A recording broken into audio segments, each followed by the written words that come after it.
Hi, welcome to this webinar. My name is Mike Tyler. We're going to be thinking in this webinar about designing online teaching materials. I'm going to try and practice what I preach in this tutorial, and hopefully the materials themselves will be consonant with the discussion that we're having today about what good online teaching materials look like.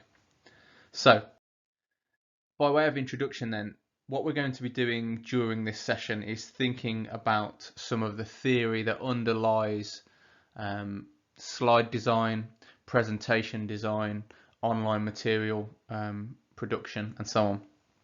And I'm going to be relying very much on the work of a cognitive psychologist, educational psychologist from the States, whose name is Richard Mayer, who came up with 12 instructional principles. And these are straightforward, much more straightforward than they perhaps sound initially. Things to think about when we're making online materials. Things to think about when you're designing your slides, what to put in, what to leave out, how to structure them, how to narrate them, and so on. So we're going to have, we're not going to look at each of the 12 principles individually, but I am going to group them, and I'll talk to you shortly about how I'm going to group them. So Mayer's instructional principles rely upon several other theories, underlying theories, which are cognitive load theory, dual coding theory, and Alan Baddeley's model of working memory. And by combining these, Richard Mayer has come up with these principles that we're going to go through in this webinar. So to begin with a little bit of the theory then, so I just mentioned that Mayer selected and crafted his own theory essentially by borrowing from other theorists. But to simplify things, there's two key things that we need to know about that are the essence of Mayer's cognitive theory. The first thing is that when we process sense data, when we're in the world as we are, we have two primary channels to process sense data. We have loads of senses, of course, as you know, but we have two primary channels by which we process data. And you probably know what they are, obviously. They are the visual channel, which is mostly concerned with graphical information, pictures, images, and so on. And it operates in a synchronous fashion. And synchronous simply means that you can take in at a glance the structure of a slide, the structure of whatever it is you're looking at. You can see how elements relate to one another in a diagram, for example, in one go. That's the point of a diagram, for example. You can kind of see how things fit at a glance. The verbal channels, on the other hand, are mostly connected with words. And since as we speak our words disappear into the air, essentially, our words are considered to be sequential. So whereas we've got the visual channel, which is synchronous, the verbal channel is sequential. And so the two channels have got different roles to play in our learning. They don't work in exactly the same way. And the second key idea that underlies Mayer's work is that those two channels, the visual and the verbal, are actually very limited in terms of their processing capacity, or their perceptive capacity at least. And so because they're limited, they're really easily overloaded. So in order to navigate this, and you'll see why we're coming on to slide design in a moment, in order to navigate the fact that we've got these two primary channels, both of which are easily overloaded, the way to cope with that is to present coherent information simultaneously to those two channels rather than separately. So the best thing to do is to present simultaneously to the visual and the verbal channels, which is exactly what I'm trying to achieve in this webinar. So when Mayer and his colleague Anderson compared learning via the visual and the verbal methods, and the different combinations of those two modalities, what they found was very interesting.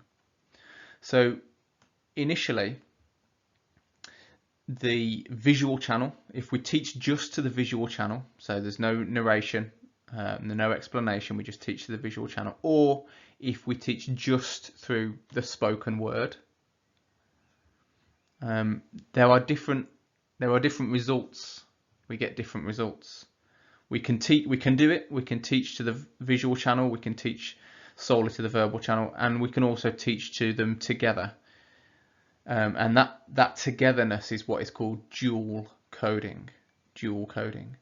And Mayo and Anderson found that by teaching to the verbal channel, the visual channel, or the dual channels at the same time, didn't have much impact in terms of the information that was retained.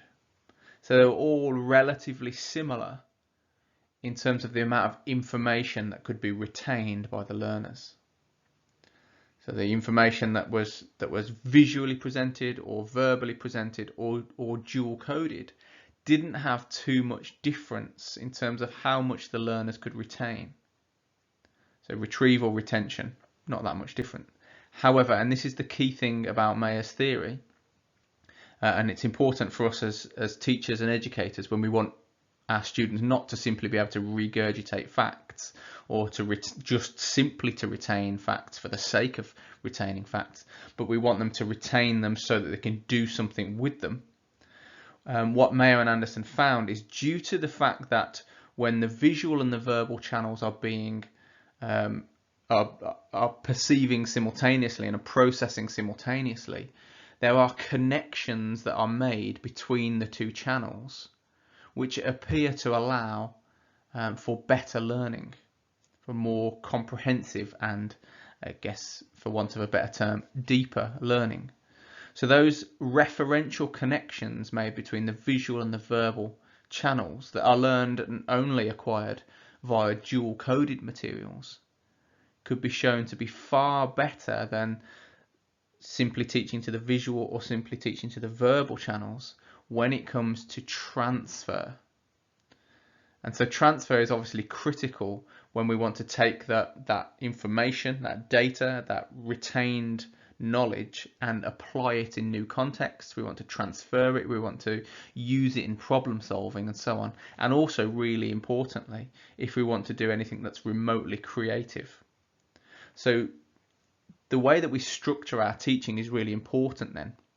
If we can teach to the visual and the verbal channels simultaneously, we're avoiding overloading each of those two channels, which is great. But at the same time, we are giving our learners the opportunity to have those referential connections between those two channels, so that when that information is encoded into their long-term memory, it's useful beyond answering questions on quizzes. It's useful in terms of transfer. It's useful in terms of being able to put it into new context and new situations and solve problems and so on. So this whole webinar relies upon this idea that the visual and the verbal, when they're aligned, when they cohere, when they work together, gives us a much deeper learning, because that learning enables us to transfer to new contexts. And that's kind of the holy grail of what we're trying to achieve as teachers.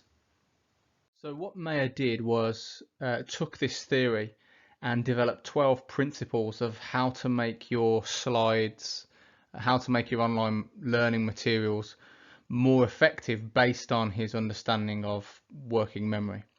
And he came up with 12 principles, and I've grouped the principles into 3 groups, which I'm not going to talk about each individual principle in any great detail. I will give you the headlines as we go along. But the groups that I'm going to work with are the first 5 principles: the coherence, signaling, redundancy, spatial contiguity and temporal contiguity principles form one group of principles, which I'll deal with as a group shortly. The second group will be the next 3, which is the segmenting, the pre-training and the modality principles. Again, I'll group those together and talk about those as a group in a moment. And the final group will be the last 4 principles: the multimedia, the personalization, the voice and the image principles. And all of this, well, the reason I've grouped these together in these three groups is because they relate in their groups to three parts of another theory that we also need to know about. Now, that other theory is John Sweller's theory of cognitive load. Cognitive load, and that's not a picture of John Sweller, sadly. That's a picture of Dylan Wiliam, who is a very well respected and very well renowned educationalist. But the reason he's on there is because he recently said this on Twitter, as you can see. I've come to the conclusion that Sweller's cognitive load theory is the single most important thing for teachers to know. That's pretty high praise for this as a theory. And so because it's relevant to our slide design, and because Dylan Wiliam says it's the single most important thing for us to know, I'm going to spend a little bit of time tying in the 12 principles that I've mentioned in terms of how to design your slides, how to make better materials. I'm going to tie that in to cognitive load theory. So, cognitive load theory is based on the idea that our working memory, which we use when we're learning, our working memory is limited and it's easily overloaded. So on this dial that I'm going to show you here, I want us to be aware that there are three elements to cognitive load. There are three parts to the overall cognitive load of what we ask our students to do when we're asking them to learn something or when we're trying to teach them. And you'll see initially that on the dial, if the cognitive load is too low, then the student will find the work too easy. And we all know what happens when our students find the work too easy. They get bored, they switch off, and so on. It's very hard to maintain motivation. And also it means they're probably not working hard enough to learn anything, or not anything of worth. It's also possible to overload the working memory, to be asking the working memory to hold on to too many novel ideas at a time, for example. So at the far right hand side of the dial that's on the screen is an area of overload, and we want to avoid that. So we want to avoid our tasks that we set, we want to avoid the slides that we produce, we want to avoid our narration, our dual coded materials, we want to avoid things being too easy, and at the same time we want to avoid overloading the working memory. And we've got to hit this kind of sweet spot in between those two things, which is known as desirable difficulty. It's got to be hard enough but not too hard for learning to take place. We call that desirable difficulty. Now on this dial, I'm going to show you that there are three main elements to cognitive load. There are three things that make up the total cognitive load which we can manage to get us into the desirable difficulty area on the dial, but not to overload. So the first element of cognitive load, the first thing that we have to consider in terms of our working memory, what our working memory is being asked to do when we're learning, the first thing is what is known as intrinsic load. So let's say you've set a task for a learner, you want them to learn a particular set of information or a particular skill or whatever it is. It doesn't really matter, just think of something that you teach regularly. The intrinsic load is the core of that learning. It's the stuff that you couldn't get rid of and still have learning take place. It's the essential information, it's the essential part of the skill, it's the central part of what needs to be learned. You couldn't pare it down any smaller. It's that needs to be learned, that you're intending to teach in that lesson or through that video or during that online session or webinar or whatever. So it's the intrinsic information, and it can work at the slide level. What's the essential information you need on that particular slide? It can also work at the lesson level and further. But in terms of working memory, let's think of it in terms of just a task that you've asked your student to do. So the intrinsic load is, if you stripped away everything else to do with that task, you couldn't make it any simpler. it is what it is. It's the load required to understand that thing, that concept, that skill, whatever. You can't pare it down any further. So that's the first part of 3 sections of cognitive load. The second part of cognitive load is what is called Germane Load. Germane Load. Now, what Germane Load is, it's the work that the working memory does in order to take that intrinsic load and schematize it. To take that stuff that you're trying to learn and put it into long-term memory. It's the processing required to fish stuff out of long-term memory, to offer it up, to compare to the new stuff, to make links, to make connections, and so on. So we've got the intrinsic load, which is the basic complexity of what you're asking people to learn. The germane load is the space in working memory that's required to take that intrinsic load and process it in and with what's in long-term memory already, to encode it. So it's the processing required for encoding. And those two things are both always present when we learn something new, because there's the new stuff we're going to learn, the novel idea, and the stuff that we're trying to embed it into, the stuff that we fished out of our long-term memory to play around with, to see if we can put things, the new stuff, in with some of the old stuff and make some connections, make some links, and then encode it into our long-term memory. And this works basically the same, or I'm convinced at least that this works basically the same, whether we're talking about knowledge or skills, since in my view, knowledge and skills is an arbitrary designation, arbitrary dichotomy, but we'll discuss that some other time perhaps. So those are the first 2 parts, or the first 2 elements of overall cognitive load. There's a third element as well, and the third element is what is known as extraneous load. Extraneous load. So extraneous load is any of the additional stuff that working memory has to work with, that comes along with the presentation of the material, understanding what the task requirement is, working out what you're supposed to be doing, ignoring your neighbor who's poking you with a pencil, whatever it might be, all this kind of extraneous, anything additional to the task itself that isn't essential, that isn't intrinsic, nor is it germane, but it's stuff that your working memory is having to cope with anyway. So that might be things, for example, flitting between a diagram and an explanation. So bouncing between the two, flitting between some graphical information over on one side of the screen across to written information on the other side of the screen. That is extraneous load. That's additional stuff that isn't absolutely necessary for the learning, but because of the way the learning has been designed, that extraneous load has to be taken account of. That extraneous load, in this case, is the diagram you've got on the screen. In this case, that extraneous load pushes us over our working memory limit into what's called overload. So we've overloaded our working memory by the combination of intrinsic, germane, and extraneous load. And the problems that come with overloading our working memory are the kinds of problems that we see fairly regularly in the classroom, where people just give up. It's too hard, I don't get it, doesn't make sense, I don't care anyway, and then you get all those issues, all those basic excuses for why the work can't be done.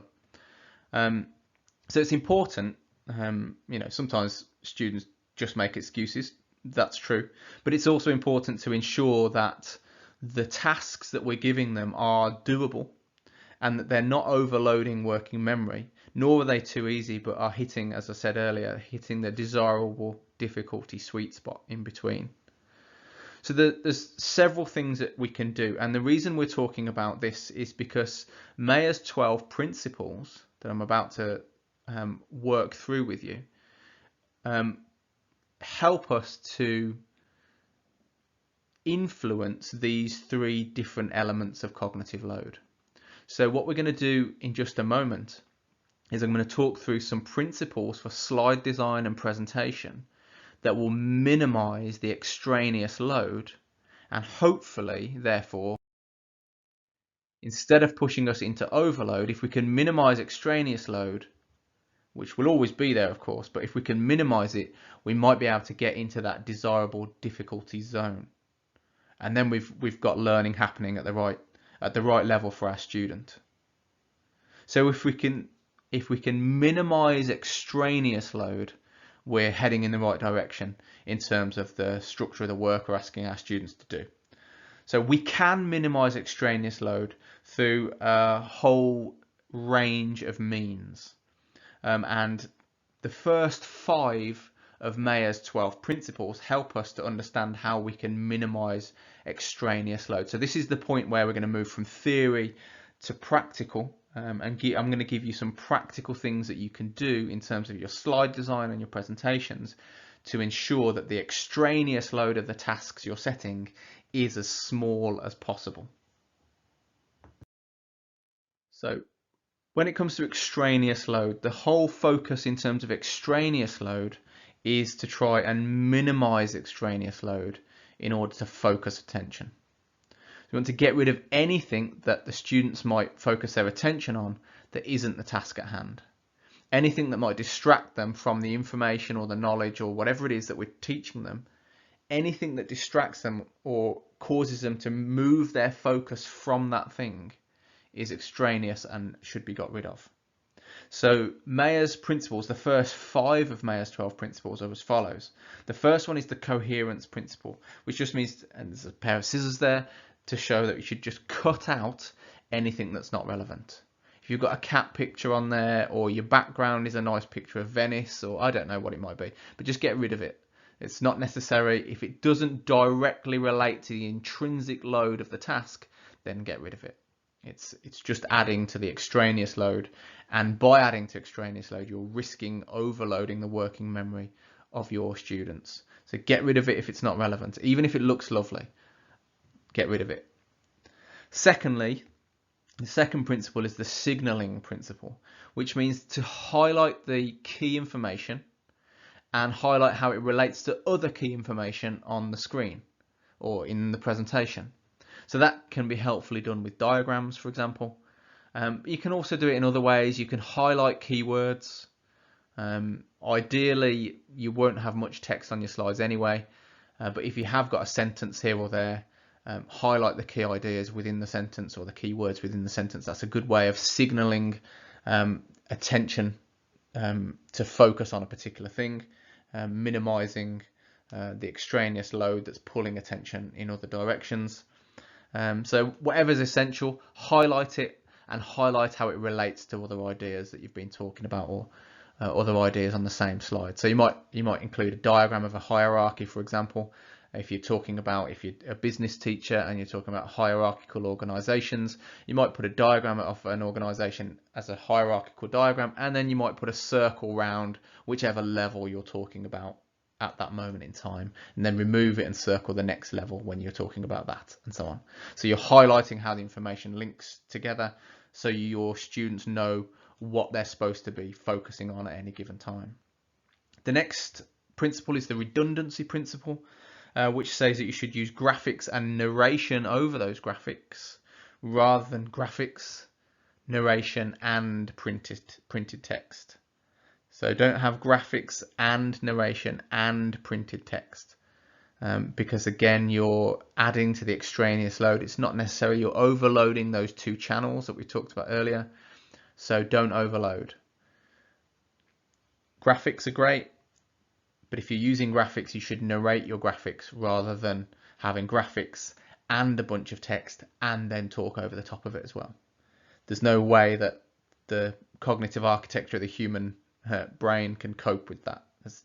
We're hitting too much in trying to get too much into those channels at once. So anything that's redundant, get rid of it, signal the information, and then graphics and narration. 2 other things to minimize extraneous load, and they would be, number 1, what's called spatial contiguity, and that's a technical term, but it basically just means put your labels as close to the diagram as possible. Don't ask your students to switch, for example, between a diagram on the left hand side of the board and the labels way over on the right hand side of the board with really long arrows to the diagram. That's not spatially contiguous. If you've got to use arrows, fine, but use as short an arrow as you possibly can. But even better, overlay the labels on top of a diagram. Put the text that needs to be focused on as close as possible to what it represents. That's spatial contiguity. So place words and pictures near to each other. If they relate to one another, put them close on the page or on the screen. And then the final and fifth principle, Mayer's principle, to minimize extraneous load is the temporal contiguity. So you'll have seen in this webinar, I am speaking to you, and as I speak, icons are appearing and so on. The icons should appear at the same time as what I'm talking about. There's no point in me talking and icons appearing that relate to something else. That's also going to add to extraneous load and potentially push our students into overload. So stuff should appear on the screen as you're talking about it. So don't put a full slide. If you've got a slide of loads of information, don't put it all up first and then work your way through it. Reveal it section at a time, part at a time, icon at a time, whatever, as I'm doing in this webinar. So coherence, signaling, redundancy, spatial contiguity, temporal contiguity are all ways to minimize extraneous load to try and focus your students' attention on the essential information. So let's come back to cognitive load theory. So far we've done really well. We've seen 5 principles that help us to reduce that extraneous load. So in the example on the screen now, the intrinsic load is the same as it was before, Germane load the same as it was before, but we've managed to minimize the extraneous load, and that has brought the load on working memory into the zone of desirable difficulty. So it's just pitched about right now, which is great. Pitched perfectly for our student. They should, in theory, be experiencing some difficulty with the work so that they're learning. It's not too easy, but they're also not going to be overloaded. Their working memory is not overloaded because we've managed to get rid of all that extraneous stuff that was pulling their attention here, there, and everywhere. The next thing that we need to think about, though, is having reduced extraneous load, we can also manipulate intrinsic load and Germane load. Now, intrinsic load is, as we said at the start, the complexity of what you're asking them to do. So in some senses, you can't make your subject less complex, but you can present it, for example, in smaller chunks. It doesn't make it less complex. You're still going to get to the same point eventually, but you wouldn't begin, for example, for example, as a sport teacher, I wouldn't begin with a discussion of how the energy systems in the human body interact together and switch between one another and all contribute various amounts of energy to exercise. I would start off in smaller chunks. I would start off by talking about one of the systems, get a good understanding of the first system, and then I'd talk about the next system, and then the third. And then once I was comfortable my students had strong understanding of those systems as separate systems, then we talk about how they combine. So in terms of intrinsic load, the point here is if we can reduce the intrinsic load, we don't want to get rid of it because we want to actually teach something. But if we can reduce it by chunking the information we're presenting into smaller, more manageable chunks, then in theory that leaves more room for Germane load. And you remember that I said that Germane load is the processing or the what's going on in working memory that is taking or assisting us to take what's intrinsic to the task and file it away, get it stuck in there, to get it to link with our existing schemas, link with our existing understanding, link with our existing knowledge. So we want to do 2 things for the next 2 sections of this webinar. We don't want to make intrinsic load disappear. That would be pointless. We wouldn't be learning anything. But we want to cut it into smaller chunks so that the Germane load or the available space for Germane load is greater. Because in doing so, we're enabling our students to make links with existing and prior knowledge. So the intrinsic is the new stuff. The germane is pulling the old stuff, the stuff we already know or the stuff we've learned previously, into working memory to manipulate it alongside the new stuff. So intrinsic load, let's try and reduce the intrinsic load, not get rid of it, but cut it down for our learners, especially if they're novices. Cut it down to sizable, manageable chunks so they understand how things fit together. So smaller chunks, and that allows our working memory to have lots of space for germane load.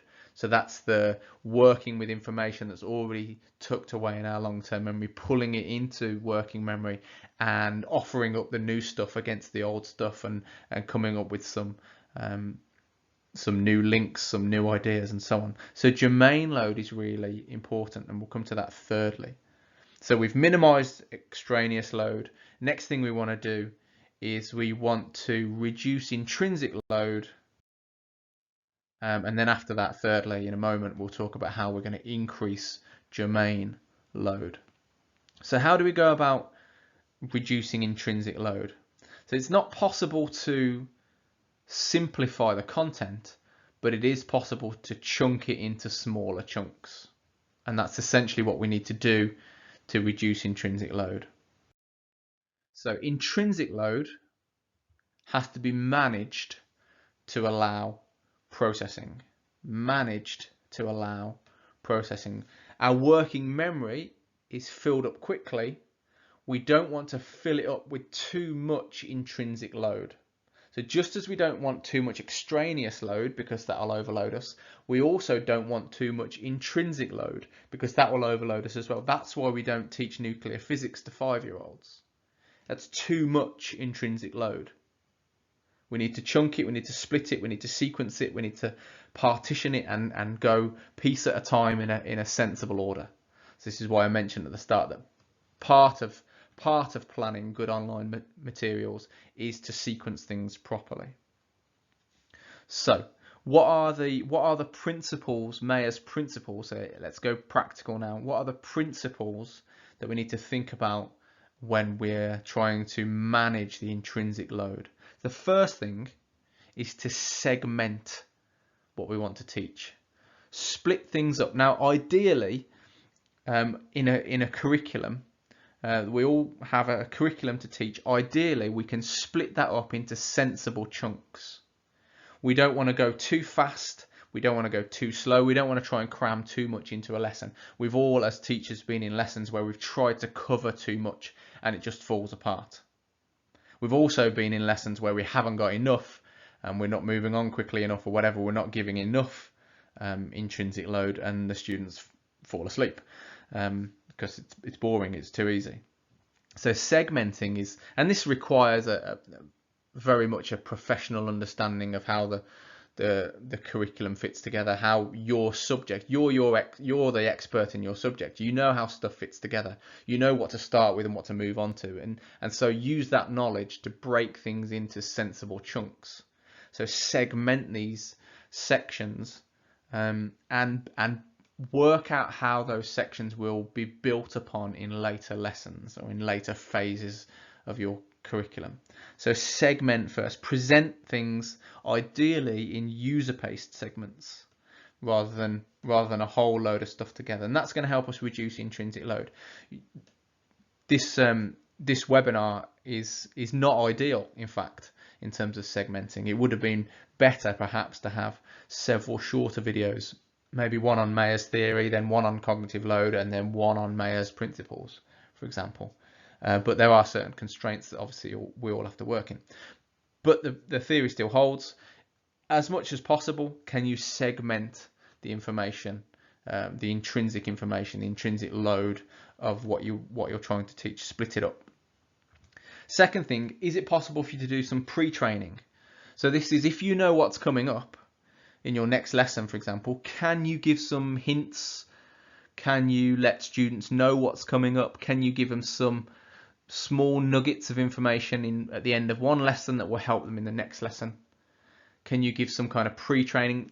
This is really helpful for our SEND students. so special needs and other kinds of needs, where the students might struggle to access what you're talking about, especially if it's a very technical subject. So if you're using a lot of technical terminology, for example, it might be worth having a bit of pre-training materials for students that need to get an understanding of the terminology before you then launch into teaching something using that terminology. So that might be something to think about over the course of planning online courses, to introduce some pre-training when you know you've got some complex stuff coming up.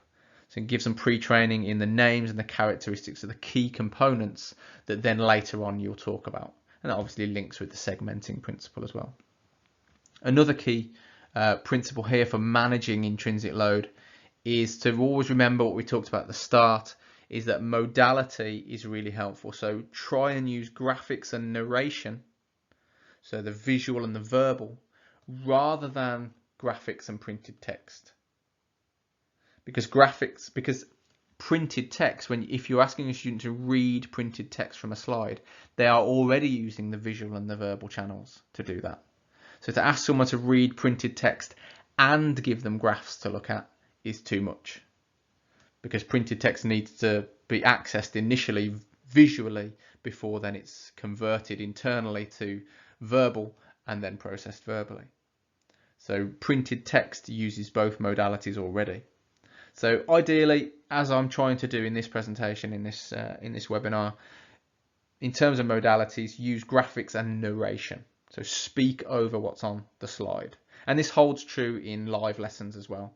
If you've got stuff on your board, don't put stuff on the board that the students are going to read whilst you're saying something else. Put a graphic up, explain the graphic. That's much better. Because that allows the students to manage the total volume or the total intrinsic load within their working memory. So that's how we manage intrinsic load. We can't make our subjects less complicated, but we can chunk them and segment them better or more effectively, so that our students can be walked through more effectively step at a time. Okay, so back to cognitive load theory then, one last time. So what we've got here now is we have successfully minimized the extraneous load by cutting out all the additional gubbins that we don't need, your cat pictures and your zooming words and your typewriter sounds and all that sort of stuff. That's got rid of now, so we've minimized the extraneous load. We've also managed the intrinsic load. In some cases, what we've got to teach is what we've got to teach, so it can't be broken down into any smaller chunks. But let's face it, 9 times out of 10, what we're teaching could be broken down into smaller chunks. Where that's possible, and where it benefits, where the stage that the learners are at, then break things down. And that is a good way of managing intrinsic load. And doing both of those things, managing the intrinsic load and minimizing the extraneous load, opens up space in working memory to thereby maximize the germane load. Now you remember, the germane load is that part of working memory which is working to organize and structure and process the intrinsic stuff. So the intrinsic stuff is the new info. The germane load is the working memory going about organizing it and ordering it ready to be transferred or encoded into long-term memory. So as much as possible, again, we don't want to overload, but as much as possible we want to increase germane load relative to intrinsic load wherever we can. Now there are certain constraints with this. For example, there is a certain amount of information, a certain amount of knowledge, a certain number of skills that you've got to get taught during the year. Fine, that's fair enough. That's, nobody's going to argue against that. But as much as possible, get that intrinsic load to be nicely managed. Don't try and do too much in one go. Minimize the extraneous load as much as possible, so that therefore you can then maximize the germane load. So maximizing the germane load and still remaining underneath not tipping the dial into overload, Okay, maximising the Germane load is going to help us really to effectively encode the new stuff that we've learned. So we want to manage the intrinsic, maximise the Germane, and minimise the extraneous. So how do we actually do that then? How do we maximise the Germane? So this section of Mayer's principles is going to be another 4 principles now. These principles have mixed evidence, or let's say mixed strength of evidence. A couple of them are not as strong as others that we've talked about so far in terms of their impact. So in terms of Germane load, what we want to do with Germane load is maximize it. We want to maximize Germane load to facilitate encoding. Now, encoding is just the word that we use for getting stuff remembered, putting stuff into long-term memory so we can remember it next week and next year and so on. So we want to maximize Germane load because it's Germane load where it's that part of our working memory, it's part of the cognitive load of a task that enables us to get that new information and get it organized, ready to be encoded. So Mayer gives us 4 principles in terms of the way we structure our slides, in terms of the way we structure our presentations, or things to think about that will help us maximize Germane load. The first one is to ensure that our presentations are multimedia. Now that sounds very sort of 1998 multimedia presentation sort of idea, but it just means use words and pictures, not just words. So in an ideal world, the whole hour-long talking head training video, or an hour long of somebody just talking face to face on a webcam is a relatively poor way of helping people to take what you're saying and encode it effectively. It's really hard to listen to somebody for an hour with no slides, with no graphics, with no hooks or ideas onto which you can hang, nothing visual onto which you can hang what they're saying. So multimedia really does help with maximizing Germane load. Also, these are somewhat interesting. Again, I said that they don't all have really strong evidence behind them, but there is some evidence to suggest, for example, that a personalized style of presentation. So it doesn't mean that there's something different for everybody. You don't have to make a presentation individual to each student. It means personalized in the sense of it's personal. There's a real person who's presenting, and so that's a benefit to us because when we're making online materials, we don't need to worry about misspeaking once in a while or having to repeat ourselves or to clarify what we said earlier and so on. That's all part of having a personal element to the teaching. It's fine to make the odd mistake and so on. Obviously, if you completely mess it up, then you might want to redo, or if you say something you ought not to say, then fine, redo it. Or the kids wander behind the camera or that sort of thing, then fine, redo. But don't worry too much about having things really nice and tight. You're not making a 30-second TV advert. Keep it personal, keep it personalized, I guess. Keep it friendly. Be conversational in your style rather than really rigid and formal about the way that you phrase things and the way that you talk. So don't worry about the odd here and there and stumbling over your words once in a while. It's not really a problem at all. It doesn't have an impact. It's fine in terms of Germane load. Also, in terms of your voice, there are apps that you can get that will turn typed text into machine voice. Avoid those. The research suggests, and the work that Mayer put in behind this principle, is that human voices are much better in terms of facilitating your students' learning.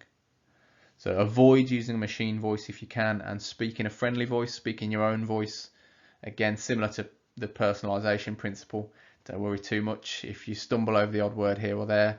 Even, you know, the odd joke, it doesn't have to be hilarious from start to finish. But that sort of thing, keep it personalised, keep it friendly, is much preferable in terms of the quality of the learning. You can look at Mayer's work to find the evidence behind this, that it has an impact on the extent of learning. And then finally, your image doesn't need to be on the screen. So again, not just harking back to the first point on the multimedia principle about talking heads. Actually, your face doesn't need to be on the screen at all, especially if it's just shoulders up. It doesn't really add anything because you're not seeing any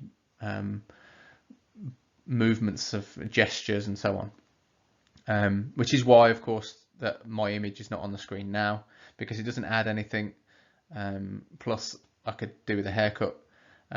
So your image doesn't need to be on the screen. It doesn't really, according to what we see from Mayer's work, it doesn't really have much of an impact. So don't worry about it. It actually potentially is something else that's extraneous that you can get rid of. So in terms of maximising Germane Load, use multimedia. That's the strongest of these four in terms of the evidence base. And then be personable. Speak in your own voice, speak naturally, and don't worry about having your face on screen. You really don't need to do that. So the 12 principles, the first 5 are all to do with trying to reduce extraneous load. The next 3 are all about managing the intrinsic load of the task that you set, and then the last 4 are all about Germane Load, helping your students to figure out how to put things together. So finally then, to summarize, in terms of intrinsic load, what we want to try and do is we want to try and manage it. In terms of Germane Load, we want to try and maximize it. And then for extraneous load, we want to try and minimize it. And all of this is in order to avoid overload. So I hope that's been useful in terms of thinking of some of the theory behind the way that you present your slides, how to make good online learning materials. If you want to read the references, the 2, well, Richard Mayer's work is a full book on it, which you can dive into if you really want to. And then John Sweller's written a lot of stuff over the years about cognitive load theory. Has fairly recently updated the theory to include some other ideas. By no means is what I presented the full extent of the theory. So if you are interested, you can dig into it a bit deeper. And finally, just before we finish up, if you would like a PDF 1 A4 sheet summary of the 12 multimedia instructional principles, it's in the comments section below. And also I've put in the comments section a link to a full playlist of information about Mayer's 12 multimedia instructional principles. There's another much shorter introduction, it's about 5 or 6 minutes long, and then a 2-minute video on each of the principles. So I'd really recommend digging into the principles individually if you want to start putting some of this into practice. In those shorter videos, like I say, they're a couple of minutes each. Each one just recaps the principle and actually gives examples of a poor example and a good example of how to apply each of those 12 principles. So if you want to go to those, there's a link in the description below. Thanks ever so much for sticking with me. See you in the next video. Take care for now.